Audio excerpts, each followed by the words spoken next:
கடைசி நாட்களில், அதாவது அதி சீக்கிரத்தில் அந்தி கிறிஸ்து இந்த முழு உலகத்தையும் ஆளப்போகிறான்.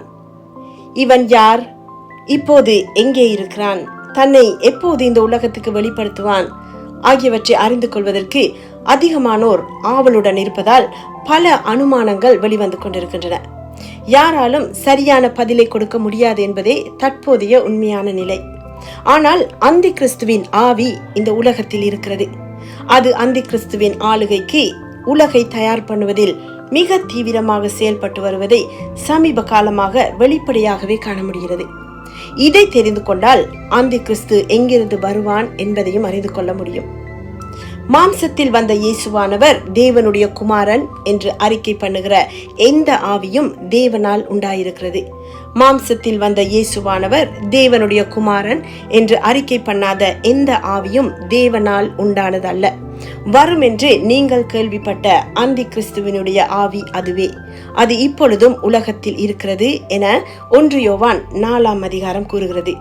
ஆகவே இயேசு தேவனுடைய குமாரன் அல்ல, அவர் ஒரு தீர்க்கதரிசி என அறிக்கையிடுகிறவன் தேவனால் உண்டானவன் அல்ல. அவன் ஒரு கள்ள தீர்க்கதரிசி.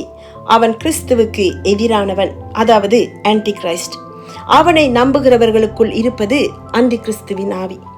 சத்தியத்தை விசுவாசியாமல் அநீதியில் பிரியப்படுகிற யாவரும் ஆக்கினைக்குள்ளாக்கப்படும்படிக்கு அவர்கள் பொய்யை விசுவாசிக்கத்தக்கதாக கொடிய வஞ்சகத்தை தேவன் அவர்களுக்கு அனுப்புவார் என 2 தெசலோனிக்கேயர் 2ஆம் அதிகாரம் 11, 12 ஆகிய வசனங்கள் கூறுகிறபடி இயேசுவே கிறிஸ்து, அதாவது வாக்களிக்கப்பட்ட இரட்சகராகிய மேசியா என்ற சத்தியத்தை விசுவாசிக்காதவர்களுக்கு தேவனால் கொடுக்கப்பட்டுள்ள ஜட்ஜ்மெண்ட் தான் பொய்யை விசுவாசிப்பதற்கான கொடிய வஞ்சகம்.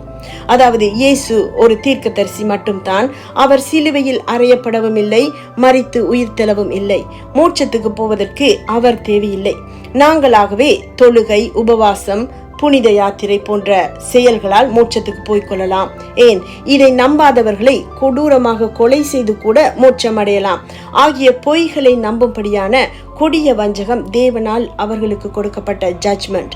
இது தெரியாமல் பொய்யை நம்புவதை பற்றி பெருமைப்படுகிறார்கள். அவர்களுக்குள் இருப்பது அந்தி கிறிஸ்துவின் ஆவி. அதனால் தான் அவர்கள் யெகோவா என்ற இஸ்ரவேலின் தேவனை டெம்பிள் மவுண்டில் தொழுது கொள்வதை கடுமையாக எதிர்ப்பதுடன் அவரால் தெரிந்து கொள்ளப்பட்ட யூதர்களையும் பகைத்து முற்றாக அழித்துவிட்டு இஸ்ரவேல் நாட்டையும் தங்களுக்கு சொந்தமாக்கிக் கொள்ள பயங்கரவாதிகளாகி இருக்கிறார்கள்.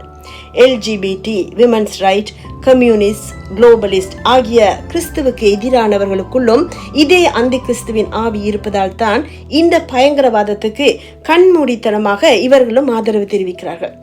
சத்தியத்தை அநியாயத்தினாலே அடக்கி வைக்கிற மனுஷருடைய எல்லாவித அவபக்திக்கும் அநியாயத்துக்கும் விரோதமாய் தேவ கோபம் வானத்திலிருந்து வெளிப்படுத்தப்பட்டிருக்கிறது என ரோமர் 1:18 எழுதப்பட்டுள்ளபடி இயேசுவே கிறிஸ்து, அவராலே அன்றி வேறொருவராலும் ரட்சிப்பில்லை என்ற சத்தியத்துக்கு எதிரான பொய் உபதேசங்களினூடாகவும் பயங்கரவாதத்தினூடாகவும் அநியாயம் செய்து வருகிறவர்கள் மீது தேவ கோபம் வெளிப்படுத்தப்பட்டு கொண்டிருப்பதை அறிந்து மனம் திரும்பினால் மன்னிப்பு உண்டு.